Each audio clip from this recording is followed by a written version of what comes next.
Hello everyone, कैसे आप सभी लोग। उम्मीद करती हूँ बढ़िया होंगे। सो इस सेशन में हम 29 मई के कुछ इंपॉर्टेंट करंट अफेयर्स को डिस्कस करेंगे जो कि हमारे अलग अलग एग्ज़ाम्स के लिए इम्पॉर्टेंट होगा, जैसे कि बैंकिंग, एसएससी, डिफेंस और भी बहुत सारे। सो बिना देरी के स्टार्ट करते हैं हमारी पहली न्यूज़ के साथ, जो कि है इम्पॉर्टेंट डे से related. International day of UN peace keepers आता है 29 मई को। थीम रही fit for the future, building better together.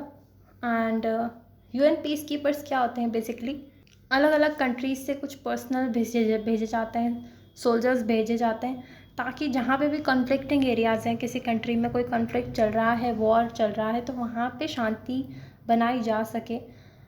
ठीक है। So UN peace keepers work to save and change lives in the world's most fragile political and security situations.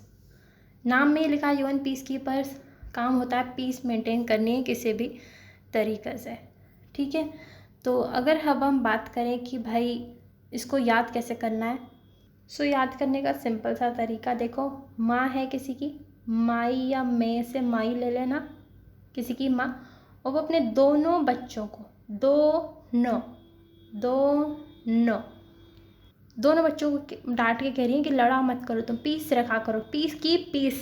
तो peace keeping के लिए encourage कर रही है। ठीक है, सिंपल याद रखेगा। 29 में यूएन पीस कीपर्स का डे है। क्यों कर रहे हैं कि उनको पीस रखो, ताकि तभी तुम फ्यूचर के लिए फिट रह पाओगे और दोनों को साथ ही में बढ़ना है। सो बिल्डिंग बेटर टुगेदर, इस तरीके से कुछ याद करके इसको याद कर लेना है। सिंपल सा है। बढ़ते हैं आगे। World health assembly, 77th world health assembly हो रही है, जिसमें कि वर्ल्ड हेल्थ ऑर्गेनाइजेशन के अलग अलग कंट्रीज़ आके मिलते हैं। बहुत सारे मुद्दों पे बात की जाती है, पॉलिसीज़ डेवलप की जाती है, चेयरमैनशिप की बात होती है, क्या क्या प्रायोरिटीज़ रखनी है वर्ल्ड हेल्थ ऑर्गेनाइजेशन की, ये सब बातें इस असेंबली में होती है। जेनेवा स्विट्ज़रलैंड में हो रहा है। सो इसकी एक कमेटी होती है, कमेटी ए नाम से, जो कि कौन कौन सी चीज़ें देखती है, जैसे कि universal health coverage, public health emergency, climate change, sustainable financing, इस तरह से अलग अलग चीज़ें देखा करती हैं। और उसके इस बार चेयरपर्सन बने हैं हमारे इंडिया से अपूर्व चंद्रा, जो कि यूनियन हेल्थ सेक्रेटरी हैं हमारे इंडिया में। तो वो इस कमेटी के चेयरपर्सन बने हैं, तो बहुत ही बढ़िया बात है। सो ए से कमेटी ए से अपूर्व चंद्रा। ठीक है, याद रहेगा। बढ़ते हैं आगे। पूर्णिमा श्रेष्ठ जी, ये कौन है? तो ये बेसिकली 32 ईयर की एक महिला हैं, माउंटेनियर हैं, बेसिकली माउंटेन पे क्लाइंब करती हैं, जो कि गोरखा नेपाल से हैं। एंड ये बन चुकी हैं first women in the world to climb the Mount Everest thrice in 13 days. 13 दिनों में 3 बार ये माउंट एवरेस्ट पे क्लाइंब कर चुकी हैं। वर्ल्ड रिकॉर्ड इन्होंने सेट कर दिया है। और वैसे तो ये फ़ोटो जर्नलिस्ट हैं, लेकिन माउंटेन पे भी जाती रहती हैं। सो श्रेष्ठ, बहुत श्रेष्ठ लेवल पे पहुंच चुकी हैं ये पूर्णिमा। और ऐसा कुछ देख लेना, पूर्णिमा की रात में भी चढ़ाई कर रही थी, इसलिए पूर्णिमा श्रेष्ठ। 13 दिन में 3 बार, नेपाल से हैं ये, विश्वास करोगे आप? सो इस तरह से कुछ करके हमें ये पूरी चीज़ याद कर लेनी है सिंपल तरीके से। बढ़ते हैं आगे। अब आते हैं मेजर राधिका सेन पे। तो ये जो पीस कीपिंग की अभी हम बात कर रहे थे ना, तो उसी में ये कॉन्गो में एक जगह सर्व कर रही थी। So she is an Indian women piece keeper who served with the United nation mission in Congo. Congo एक देश है अफ्रीका में, और इनको एक प्रेस्टिजियस अवार्ड मिला है जिसका नाम है 2023 United Nations military gender advocate award. इसमें इन्होंने जेंडर एडवोकेसी के लिए काफ़ी काम किया। जो भी कन्फ्लिक्टिंग एरियाज़ हैं वहाँ पे गर्ल्स वगैरह की, वुमेन वगैरह की राइट्स को कैसे सेव किया जा सकता है, जेंडर सेंसिटाइजेशन कैसे किया जा सकता है, सो ये सब काम किया। So recognising her advocacy for women and girls while serving as a peace keeper. तो इसी बात को रिकॉग्नाइज करते हुए राधिका सेन जी को ये अवार्ड दिया गया है, और ये इंडिया से है, तो ये काफ़ी गर्व की बात है। सो ऐसा कुछ इमेजिन कर लेना, ये बोल रही हैं कि सहन करने की ज़रूरत नहीं है। सहन, अरे बहन, तुम्हें सहन करने की ज़रूरत नहीं है। तो इसलिए जेंडर सेंसिटाइजेशन का अवार्ड इन्हें मिला है, जेंडर एडवोकेसी का। मेजर राधिका सेन, सिंपल है। अब बढ़ते हैं आगे। एक और अवार्ड जो कि मिला है नायक धनंजय कुमार सिंह। इनको दिया जाएगा डैग हैमरसोल्ड मेडल। तो ये भी पीस कीपिंग के लिए दिया जाता है, ये भी कॉन्गो में ही सर्व कर रहे थे। और ये अवार्ड उनको दिया जाता है जो कि पीस कीपिंग ऑपरेशंस के दौरान अपनी ज़िंदगी गंवा चुके हैं, अपनी लाइफ गंवा चुके हैं। सो धन्य हो चुके हैं, ये धनंजय धन्य हो चुके हैं।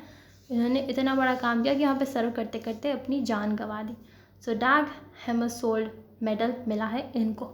एकदम हैमर की तरह डटे रहे, वहीं पे काम करते रहे, कोई भी परेशानी आई सो हैमरसोल्ड और वहाँ पे अपनी जान गंवा दी। सो धन्य हो गए। तो इस तरह से पूरा हमें याद हो जाएगा। इंडिया के हैं ये नायक धनंजय कुमार सिंह, इन्हें ये मेडल मिला गया है पोस्ट्यूमसली मरणोपरांत। ठीक है, सिंपल है। तो पढ़ते हैं अब आगे। गेल क्या है? Gas authority of India limited. ये क्यों रहा न्यूज़ में? तो ये इसलिए रहा न्यूज़ में कि इन्होंने इनॉग्रेट किया इनका पहला 10 मेगावाट का green hydrogen plant in Vijaypur Madhya Pradesh. Green hydrogen plant तो बेसिकली जो वाटर होता है उसमें जो H2O होता है, तो इसमें जो हाइड्रोजन के एलिमेंट्स होते हैं उसको as an source of energy की तरह हम यूज़ कर सकते हैं। सो इलेक्ट्रोलाइसिस के प्रोसेस से हम इन एलिमेंट्स को, जैसे कि ऑक्सीजन का जो एलिमेंट है और हाइड्रोजन का एलिमेंट्स जो है, इनको अलग कर देते हैं और फिर उस हाइड्रोजन जो मिलती है हम उसको as a energy source use करते हैं। तो यह काम होता है ग्रीन हाइड्रोजन प्लांट में। सो 10 मेगावाट का इनका पहला प्लांट है जो कि विजयपुर मध्य प्रदेश में सेट हुआ है, गेल का। और गेल के चेयरपर्सन कौन है? संदीप कुमार गुप्ता जी। सो अब अगर बात आए कि भाई इसको याद कैसे करना है, तो देखो सिंपल है। कैसे सिंपल है? तो इन्हें दीप जलाना है। दीप जलाना है तो इनको गैस की ज़रूरत ना पड़े, इसलिए इन्होंने ग्रीन हाइड्रोजन का प्लांट लगा लिया। ठीक है, एकदम मध्य में, और इससे इनकी विजय हो गई। सिंपल हो गया ना याद? ऐसे याद करते हैं तब जाके जल्दी से याद होता है। बढ़ते हैं आगे विप्रो की तरफ। सो विप्रो ने टीम अप किया है with the centre for brain research, जो कि IISc का पार्ट है। किसके लिए? For AI driven health behaviour innovations के लिए। जो भी लॉन्ग टर्म हेल्थ डिसऑर्डर होते हैं उनको कैसे मैनेज किया जा सकता है, उनको कैसे प्रिवेंट किया जा सकता है। सो उसके लिए नई नई टेक्नोलॉजीज़ पे फोकस करेंगे ये लोग, उससे रिलेटेड इनका टीम अप हुआ है। सो Wipro teams up with the Center for Brain Research at IISc on AI-driven health behavior innovations, will focus on developing new technologies that will provide precision support towards prevention and management of long-term disorders, जिससे कि क्या होगी, हमारी health एकदम pro हो जाएगी, विप्रो के साथ प्रो हो जाएगी जब हम हमारी लॉन्ग टर्म हेल्थ डिसऑर्डर्स पे फोकस कर लेंगे। सिंपल। तो पढ़ते हैं आगे सेंसेक्स पे। सो अडानी पोर्ट्स जो है, Adani ports and special economic zone limited APSEZD, ये बन चुकी है पहली अडानी ग्रुप कंपनी जो कि इंक्लूड होंगी सेंसेक्स में। सेंसेक्स क्या होता है बेसिकली? तो बेसिकली काफ़ी जो बड़ी बड़ी 30 कंपनियां होती हैं वो कैसा परफॉर्म कर रही हैं वो पूरा बताया जाता है सेंसेक्स में। मतलब इनके स्टॉक्स कितने ऊपर जाते हैं, क्या मार्केट वैल्यू चल रही है, वो सेंसेक्स पे बताया जाता है, जो कि बॉम्बे स्टॉक एक्सचेंज का है।